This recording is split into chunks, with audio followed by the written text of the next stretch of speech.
Utadhani huyu mtu katulogea. Yeye aliuliza tu, mwalimu kila siku wazungu, hivi kwetu hakuna kweli matukio kama haya? Akikusudia Afrika. Nasi pasina kujua hili wala lile tukamjibu, tutaleta. Ila kilichotokea baada ya hapo si cha kawaida. Punde sipunde au ghafla benvu, taarifa ya kutisha na kushtusha mioyo ya wengi ikatumwa tena katika mtandao muhimu wa X na katika moja ya vitengo muhimu katika nchi. Ilitumwa katika ukurasa wa jeshi la polisi. Nadhani unaijua. Uijui? Really? Hii hapa.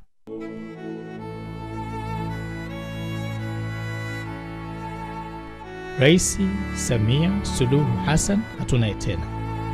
What? Lakini kilichotokea baada ya hapo ndicho kilichotupa filamu hii. Unajua nini?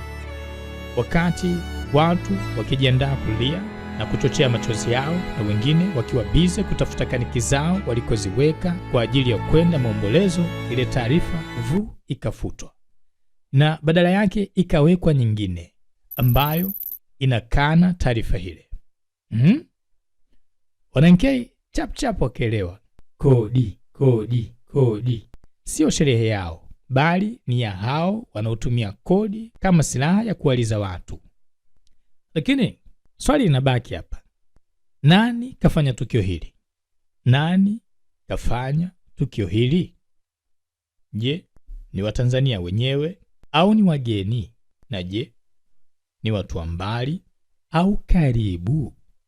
Twende.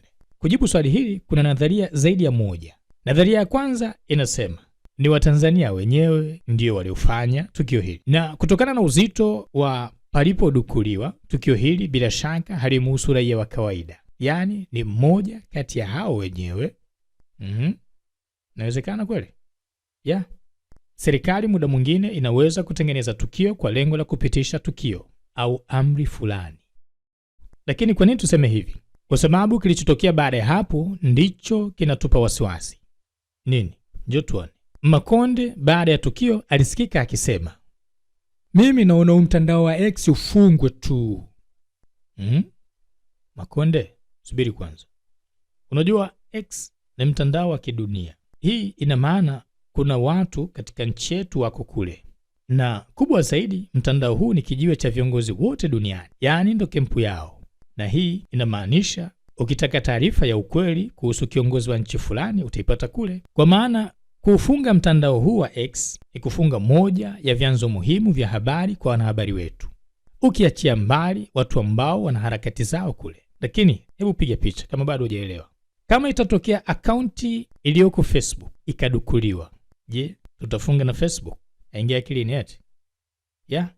Hapa tuko Misri. Na hii ni wizara yake ya elimu. Tarehe 1 mwezi wa 6 mwaka 2025 ilidukuliwa. Na wizara ilichukua dakika 50 jasho likuwa toka kupambana kuirejesha peji yao. Najua utaniuliza ni nani alofanya tukio hili. Mahaka walikuwa ni wafuasi wa Blue Whitex kutoka Vietnam. Pamoja na hivyo, Misri haikutangaza kuifunga Facebook. Lakini unadhani Makonde alielewa hoja hiyo? Kama hakuisikia, bali wala haikumuingia kichwani kabisa. Jibu lilibaki kuwa, bwana wewe, mimi nimesema ufungwe huu. Na kweli mtandao ukafungwa. Ila kuna swali bado limebaki. Kama kweli tukio hili ndo sababu ya kufungwa kwa X, unadhani nini chanzo kikuu? Bila shaka jibu ni kwa vile kilichodukuliwa ni kitengo cha usalama au ni moja ya vitengo vya usalama. Basi hakuna shaka sababu kuu ni kuhofia usalama wa raia. Lakini ngoja kidogo, kuna mtu namsikia akinipinga hapa. Kilichojitokeza jana actually sio tishio la kiusalama wa mtandao wa Tanzania. Hii ina maana sio kwa sababu ya usalama. Kumbe itakuwa nini? Au inaunga mkono nadharia yetu kuwa mchezo huu umechezwa na wenyewe ili kupitisha amri ya kufunga mtandao wa X? Nakumbuka katika kumbukumbu zangu kuna mheshimiwa mmoja niliwahi kumsikia akijibu. Mwezi Mei mwaka 2024 X wakabadilisha sera yao ya content, sera ya maudhui, ambayo inaenda kinyume na kifungu cha 16 cha kanuni ya maadili ya maudhui ya online, ambao sasa ukienda Twitter unaanza kuta picha za ngono, unakuta ngono za jinsia moja, mambo ambayo yanaendana kinyume na sheria za nchi, tamaduni, mila na desturi zetu. Kwa hiyo kama umeona kuna baadhi ya mtandao, sio lazima uwe X, mtandao wowote, hata YouTube, ukiona kuna kitu una kisearch ukipati, ujue ni kazi inayofanywa na serikali kuhakikisha na mlinda mlaji na kuhakikisha watu wote wanao operate kwenye anga la mtandao wa taifa letu wanafuata sheria. Kumbe. Basi tumeelewa. Lakini hivi ni kweli inaingia akilini kitengo cha ulinzi kiandike taarifa nzito kama hii? Kwa nini wasiandike taarifa nyingine yoyote badala ya kumtia pressure mama yetu? Lakini pia kilichodukuliwa sio kitengo hiki peke yake, bali kuna vitengo vingine au taasisi zingine mbalimbali zilidukuliwa. Tulichokifanya tangu jana kwanza ni kufuatilia zile akaunti. Tunajua kuna akaunti ya Jeshi la Polisi, kuna akaunti ya TIC, kuna akaunti ya Airtel, kuna akaunti ya kuna waandishi wa habari, kuna yule Odemba wa Star TV, nimeona na akaunti zingine. Wahalifu wameingia huko, wamechapisha taarifa potofu zenye kuleta taharuki, tunawatafuta. Hii inaleta mashaka ya kuwa nadharia hii sio sahihi, yaani wao sio walofanya. Kuna mtu ambaye amefanya tukio hili. Kwanza, ni nadra mtu kujidhuru mwenyewe, lakini aliyesingiziwa kifo ni mtu mzito. Sasa kumbe nani atakuwa amefanya tukio hili? Kumjua, twende kwenye nadharia ya pili. Nadharia ya pili inasema walofanya tukio hili ni wageni, yaani sio Watanzania. Unadhani watakuwa ni wazungu au Afrika wenzetu? Ili kujibu hili, lazima tujue mtu hudukuliwa kwa sababu gani. Moja, pesa bila shaka, yaani mpunga. Watu hudukua kwa sababu ya kutafuta pesa. Na sababu ya pili, kufanya mazoezi ya coding. Na tatu, kulipiza kisasi au kutoa dukuduku, yaani la moyoni. Hizi ni moja tu ya sababu za kudukuliwa. Kwenye swala la pesa, ukurasa wa X hauna pesa, lakini pia wadukuzi hawakutaka chochote kutoka kwa wahanga. Hivyo sababu hii inabatilika. Ama kufanya mazoezi inawezekana, lakini ndo katika kitengo muhimu katika nchi, kitengo cha ulinzi cha nchi kama Tanzania. Na hapa nadharia ya umbali inapotea, yaani Mrusi au Mkorea au watoto wa Trump watoke huku waliko kuja kuidukua Tanzania kweli? Tena moja ya vitengo vya ulinzi kwa lengo tu la kufanya mazoezi? No, haiwezekani. Kwanza ukizingatia nchi hii haina mvutano na nchi yoyote, na hakuna historia ya wazungu kudukua serikali za Kiafrika kwa ajili ya mazoezi au hata pesa. Najua mtu Fudenga ataniambia kwani Vietnam sio mzungu na ameidukua Misri. Siri yao tunawachia wenyewe. Hivyo sababu hii nayo haingia akilini. Ina maana itakuwa imebaki sababu moja tu, nayo ni kulipiza kisasi au kutoa dukuduku, yaani la moyoni. Na nadhani hii kama ina ukweli fulani, maana ukitazama kilichotokea katika mitandao ya kijamii katika kipindi hiki, utakuta kuna posti fulani zimetrendi sana muda huu na zinatoka kwa jirani zetu, hata kama bado hatuna ushahidi wa kutosha wa wadukuzi wametokea wapi. Na kwa bahati mbaya sijui kama viongozi wetu walifanya ule mchezo wa mataifa makubwa kufuatilia mashambulizi yametoka wapi. Na kiukweli ukiwa na haraka tu huwezi kujua umedukuliwa kutokea wapi. Hivipi? Kwa sababu watu wengi baada ya kuhakiwa au kudukuliwa, wanapofanikiwa kuzirejesha akaunti zao, cha mwanzo kufanya ni kufuta kila kitu watakachokiona ndani ya akaunti zao ambacho hakiwahusu, basi na kujua wanafanya kosa kubwa sana. Kosa gani? Swali zuri, lakini muda mwingine swali nalo huleta majibu. Acha nami nikuulize, hivi unadhani kwa nini wanajeshi huwachukua mateka baadhi ya maadui zao? Unadhani kwa nini? Wale si maadui na walikuwa wanapigana vita kwa lengo la kuuana. Sasa kwa nini wasiwaue wote? Kwa nini wawachukue mateka? Kwa sababu kupitia wao kuna data muhimu wanazipata, ikiwemo nani yu nyuma yao na tekniki gani wanazitumia, lakini pia hata kujua uasilia wao ni watu au ndio visa tunavyopewa vya raia wanaoishi mbinguni. Hii inawapa uwezo wa kujipanga na mashambulizi yajayo na mambo kibao. Hivyo ni vyema baada ya kuirudisha akaunti yako ulioibiwa kuhifadhi data za mdukuzi au haka, ili kujua umedukuliwa kutoka wapi, kwa sababu utakapojua nani kafanya utajua kwa nini alifanya. Lakini NKA bado hujajibu swali, mashambulizi haya yametoka wapi hasa kwa nadharia hii ya pili?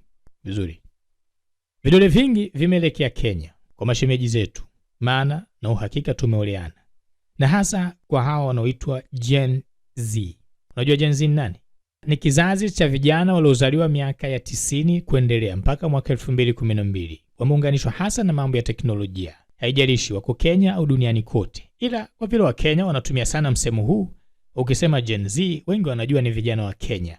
Kwa taarifa yako, migawanyo hii ipo zaidi ya mmoja. Kuna Gen Z wengi wameanza kuhesabu kuanzia mwaka 1997 mpaka mwaka 2012. Waliozaliwa hapa kati ni Gen Z.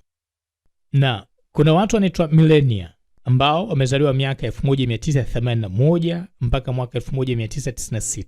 Na kuna Gen X ambao wamezaliwa 65 mpaka 80. Lakini pia kuna boomers au Generation Jones kuanzia mwaka 55 mpaka mwaka 64.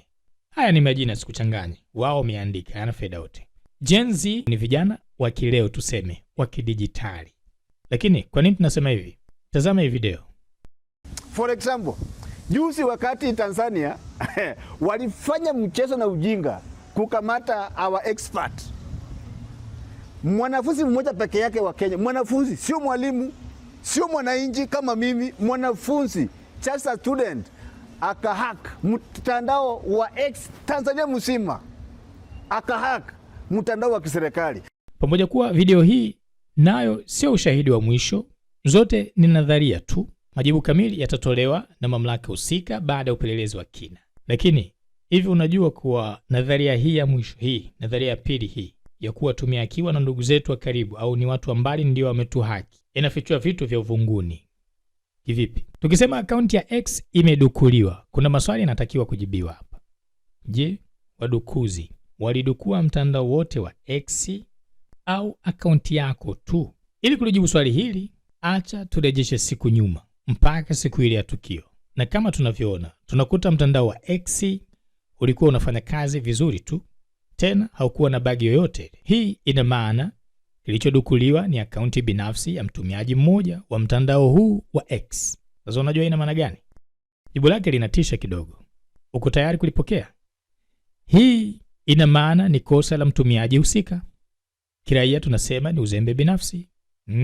Hivipi? Kwa sababu mitandao ya kijamii, ulinzi wa mtumiaji mmoja mmoja huwa unamhusu mtumiaji mwenyewe, ama wao hutoa ushauri tu wa nini cha kufanya. Sasa jibu hili linatisha kivipi? Jibu hili linatisha kwa sababu hii ina maana hivi: kitengo kikubwa ambacho kiko chini ya Wizara ya Ulinzi, akaunti yake inasimamiwa na mtoto wa babu au mjomba wangu. Ingelikuwa ni NK ndio iliyodukuliwa, hiyo kawaida.